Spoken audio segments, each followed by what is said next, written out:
കഥ ഇനി അവസാനിച്ചിട്ടില്ല. ഈ ക്ലൈമാക്സിന് ഒരു ടൈലന്റ് കൂടി ഉണ്ടായിരുന്നു. നമുക്കിന്ന് ട്രിപ്പിൾ റൈസ് കഴിക്കാൻ പോയാലോ? ഒരു 6:30 ഒക്കെ ആയപ്പോഴാണ് അങ്ങനെ ഒരു പ്ലാൻ വന്നേ. അപ്പം ഞങ്ങൾ നേരെ ഇതാ തൃശ്ശൂർ റൗണ്ടിലുള്ള മിങ് പാലസിലേക്ക് വിട്ടു.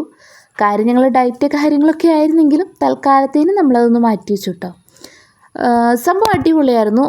ചെന്ന് കയറിയപ്പോൾ തന്നെ നമുക്ക് ആംബിയൻസ് വൈസ് അടിപൊളിയായിരുന്നു കേട്ടോ. നല്ല ലൈറ്റിങ്ങും കാര്യങ്ങളൊക്കെയാണ്. നമ്മളിപ്പോൾ മോർണിംഗ് വന്നപ്പം കുറച്ചുകൂടി ഒരു ഡാർക്കായിട്ട് തോന്നിയിട്ടുണ്ടായിരുന്നു. ബട്ട് നൈറ്റ് അടിപൊളിയായിരുന്നു കേട്ടോ. ആ ഒരു ലൈറ്റിൻ്റെയൊക്കെ ഭംഗി നമുക്ക് എക്സ്പീരിയൻസ് ചെയ്യാൻ പറ്റുന്നുണ്ട്. അതുപോലെ തന്നെ സാധാരണ നമുക്ക് തിരക്കുണ്ടാവാറുണ്ട്. ഇന്നിപ്പോൾ മഴയൊക്കെ ആയതുകൊണ്ടാണെന്ന് തോന്നുന്നു കമ്പാരിറ്റീവ്ലി ആളുകൾ കുറവായിരുന്നു.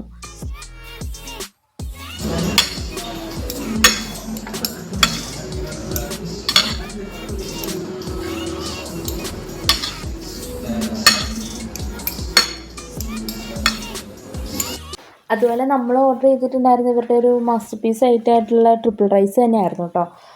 ഇതെന്ന് പറയുന്ന ക്വാണ്ടിറ്റി വൈസും ക്വാളിറ്റി വൈസും സൂപ്പറായിരുന്നു, അടിപൊളിയായിരുന്നു. നമുക്ക് 3 പേർക്കൊക്കെ സുഖമായിട്ട് കഴിക്കാനുള്ള അത്രയും ക്വാണ്ടിറ്റി ഉണ്ട്. ടേസ്റ്റ് വൈസും ഒന്നും പറയാനില്ല, അടിപൊളി ടേസ്റ്റ് ആയിരുന്നു കേട്ടോ.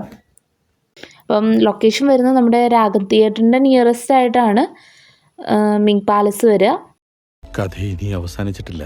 ഈ ക്ലൈമാക്സിന് ഒരു ടൈലന്റ് കൂടി ഉണ്ടായിരുന്നു.